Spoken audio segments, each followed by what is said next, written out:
থেকে আমার জীবনে আর কোনোদিন টাকার অভাব থাকবে না। 90-এর দশকের বাংলা চলচ্চিত্র, সেই সময় যারা বেড়ে উঠেছেন তাদের কাছে এই দৃশ্যগুলো খুবই পরিচিত। লেখা উঠতে উঠতে নায়ক নায়িকার কোটিপতি বনে যাওয়া কিংবা শিল্পপতি হয়ে যাওয়া খুবই পরিচিত একটি দৃশ্য। তবে সেগুলো ছবির দৃশ্য হিসাবেই সবাই ভেবে নিত। তবে দিন বদলেছে। এখনকার দিনে ছবির দেখানো সময়ের চেয়ে কম সময়ে মানুষ কোটিপতি নয়, হাজার কোটি টাকার মালিক বনে যাচ্ছে। আর এর জন্য প্রয়োজন শুধু একটি জাদুর কাঠি। জাদুর কাঠি বলছি দেখে আবার ভরকে উঠবেন না। এই জাদুর কাঠি কোনো প্রথাগত জাদুবিদ্যা নয়, প্রয়োজন শুধু একটি সরকারি চাকরি।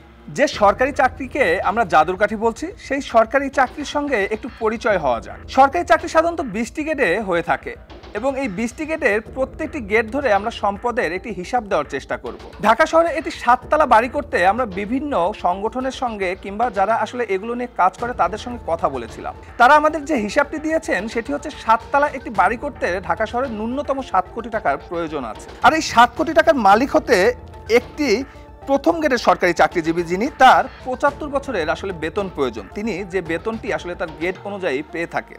2 নম্বর গেটে যারা চাকরি করেন তাদের 77 বছরের বেতন প্রয়োজন। আমি 3 নম্বর গেট ধরলে সেটি 78 বছর। 4 নম্বর গেটের হিসাব করলে সেটি 82 বছরের বেতনের প্রয়োজন। আর 5 নম্বর গেট ধরলে 83 বছর। 6 গেট অনুযায়ী যদি হিসাব করি সেটি 87 বছরের বেতন প্রয়োজন হবে।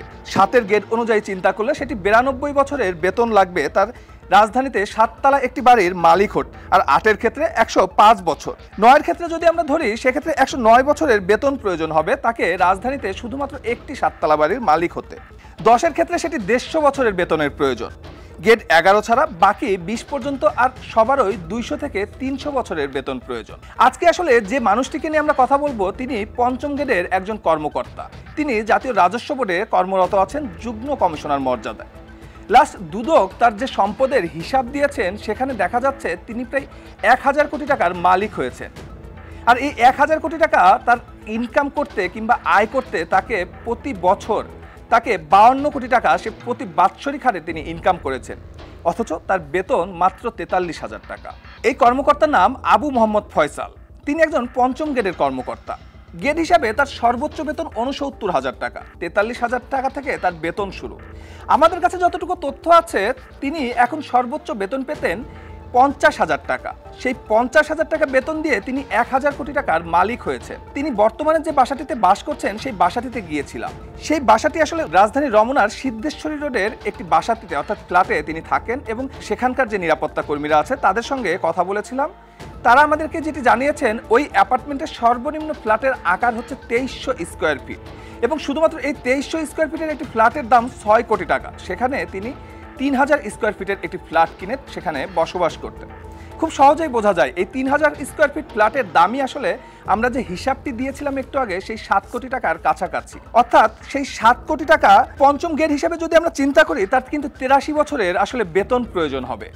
কিন্তু তিনি সেটি আসলে তার 19 বছরের ক্যারিয়ারে সেটি কামিয়েছেন এবং সেখানেই থেমে থাকেননি। তিনি রাজধানীর বনশ্রীর মেরাদিয়া নামক যে জায়গাটিতে আছে সেখানে শাশুড়ির জন্য 8.5 কোটি টাকা দিয়ে একটি প্লট কিনেছেন। শুধু তাই নয়, আমরা বসুন্ধরা এলাকাতে গিয়েছিলাম তার সম্পদের খোঁজ করতে। সেখানে তিনি সহ তার স্ত্রীর নামে তিনি প্রায় 4টি প্লট কিনেছেন এবং প্রত্যেকটি প্লটের দাম 2 থেকে 3 কোটি টাকা, অর্থাৎ প্রায় 12 কোটি টাকার সম্পদ তিনি এখানে গড়েছেন। এটি আমাদের তথ্য নয়, এটি কিন্তু দুদক বলছে যে শুধু সেখানে নয়, নারায়ণগঞ্জ এবং খুলনায়ও তার সম্পদের তথ্য পেয়েছে দুদক এবং সেগুলো নিয়ে কিন্তু আসলে অনুসন্ধান চলছে। এবং তার সম্পদের হিসাব নিয়ে আসলে আমরা যখন কাজ করছিলাম তখন আসলে যেটি দেখলাম যে শুধু তার স্ত্রী কিংবা তার নিজের নামে কিংবা তার শ্বশুর কিংবা শাশুড়ির নামে নয়, খালা শাশুড়ি থেকে শুরু করে মামা শাশুড়ি, শ্বশুর কারো আসলে বাদ পড়েননি সম্পদের হিসাব থেকে। শুনে আশ্চর্য হবেন কিংবা নিজেদের সঙ্গে একটু তুলনা করলেও আসলে আসে যে আপনার আসলে কত টাকা থাকতে পারে এবং সেই টাকা রাখতে আসলে ব্যাংকে কতগুলো অ্যাকাউন্ট প্রয়োজন হতে পারে। সেটি 5টি 10টি, সেই হিসাবে আপনি হয়তো বিভিন্ন ব্যাংকের সুবিধা নেওয়ার জন্য আপনি বিভিন্ন ব্যাংকে 10টি অ্যাকাউন্ট করতেই পারেন। কিন্তু এই এনবিআরের এই কর্মকর্তার অর্থাৎ ফয়সালের বিভিন্ন ব্যাংকে 700টি অ্যাকাউন্টের সন্ধান পেয়েছে দুদক এবং সেই 700টি অ্যাকাউন্টের 18টি অ্যাকাউন্ট তার শ্বশুর এবং শাশুড়ির নামে এবং সেখানে প্রায় 19 কোটি টাকার সন্ধান মিলেছে। একটি মানুষের আসলে কত টাকা হলে তার 700টি অ্যাকাউন্টের আসলে প্রয়োজন পড়বে এবং সে কিন্তু আমি বারবার বলছি যে তিনি একজন পঞ্চম গ্রেডের কর্মকর্তা এবং তিনি অষ্টম গ্রেডের কর্মকর্তা হিসাবে 2005 সালে কিন্তু এনবিআর এর চাকরি শুরু করেছিলেন। অর্থাৎ মাত্র 19 বছরের ক্যারিয়ারে তিনি এই পরিমাণ সম্পদের মালিক হয়েছেন এবং সেই সম্পদের হিসাব কিন্তু দুদক নিজেই দিচ্ছে, প্রায় 1000 কোটি টাকা। এই 1000 কোটি টাকা আসলে ইনকাম করতে তার কত বছর লাগবে সেটি কিন্তু আসলে ক্যালকুলেটর দিয়ে আসলে কতটা হিসাব করে আনা সম্ভব সেটা বলা দুষ্কর, কারণ আমরা কিন্তু তার মাত্র 7 কোটি টাকার হিসাব নিতে গিয়ে আমরা যেটি দেখলাম যে তার প্রায় 83 বছরের বেতন প্রয়োজন, যেটি তিনি 19 বছরে তার 7 কোটি না, তিনি 1000 কোটি টাকা আসলে ইনকাম করে ফেলেছেন কিংবা তিনি আয় করেছেন। এখন প্রশ্ন হচ্ছে যে কোন পন্থায় একজন এনবিআর এর কর্মকর্তা এই পরিমাণ টাকা আসলে আয় করতে পারেন। সেই হিসাবটিতে দুদক যে হিসাবটি আসলে দেখিয়েছেন যে তিনি আসলে তিনি যেটি করেছেন, তিনি বদলি বাণিজ্য থেকে শুরু করে এনবিআর যেহেতু জাতীয় রাজস্ব সংগ্রহের জন্য একমাত্র বাংলাদেশের বৈধ এবং সরকারি একটি প্রতিষ্ঠান, তো বড় বড় যে শিল্প প্রতিষ্ঠানগুলো আছে তাদের সঙ্গে আসলে বনিবনা করে তিনি আসলে এই টাকাগুলো উপার্জন করেছেন। এখন এত কিছু করার পরে দুদকের তদন্ত কর্মকর্তারা যখন তার বিষয়ে অনুসন্ধান করছে, তখন এনবিআর আসলে কি করছে, এই কর্মকর্তার বিরুদ্ধে কিংবা এই কর্মকর্তার বিষয়ে তারা কি পদক্ষেপ নিচ্ছে। আমার হাতে যে কাগজটি আছে এটি হচ্ছে এনবিআর এর পদক্ষেপটি শুনে আসলে আশ্চর্য হবে না শোকাহত হব সেটি আসলে ভেবে দেখার বিষয় আছে।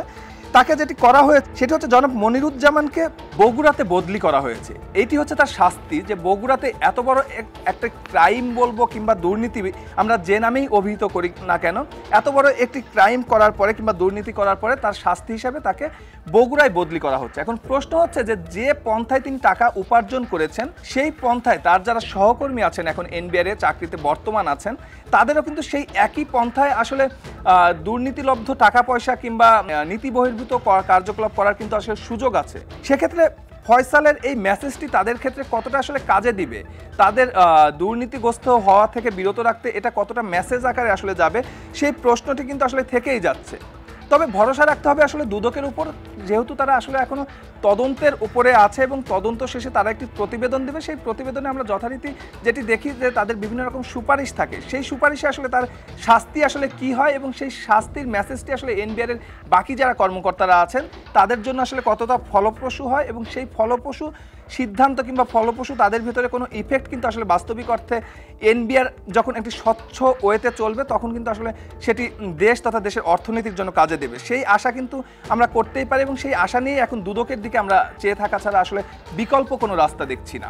তবে আশার কথা হচ্ছে আদালতের নির্দেশে ফয়সালের প্রায় 28 কোটি টাকার সম্পদ জব্দের নির্দেশ দেওয়া হয়েছে এবং মজার বিষয় হচ্ছে এই নির্দেশটি আসলে দুদকের একটি অ্যাপ্লিকেশন করার পরে আসলে আসে এবং দুদক দেখছিল যে তারা যখন বিষয়টি নিয়ে অনুসন্ধান করছিল তখন তার যে সম্পদগুলো আছে সেই সম্পদগুলো তারা বিক্রি শুরু করেছিল এবং তার 2.5 কোটি টাকার রাজধানীতে একটি ফ্ল্যাট ছিল, সেই ফ্ল্যাটটি যখন বিক্রি করে এবং সেই তথ্যটি যখন দুদকের কাছে আসে দেন কিন্তু আসলে দুদক কোর্ট বরাবর তার অ্যাপ্লিকেশনটি করে এবং তারপরে কিন্তু এই অর্ডারটি আসে, অর্থাৎ তার এই 28 কোটি টাকা এখন বর্তমানে 28 কোটি টাকার যে সম্পত্তি সেটি ফ্রিজ হয়ে আছে এবং ভবিষ্যতে আসলে যে 1000 কোটি টাকার কথা বলা হচ্ছে সেই 1000 কোটি টাকায় আরও কি কি চমক আসলে আমাদের সামনে আসে, কোথায় কোথায় তার সম্পদগুলো আছে, যেহেতু দুদক অনুসন্ধান করছে, পাশাপাশি আমরা গণমাধ্যম কর্মী যারা আছি তারাও বিষয়টি নিয়ে কাজ করছি।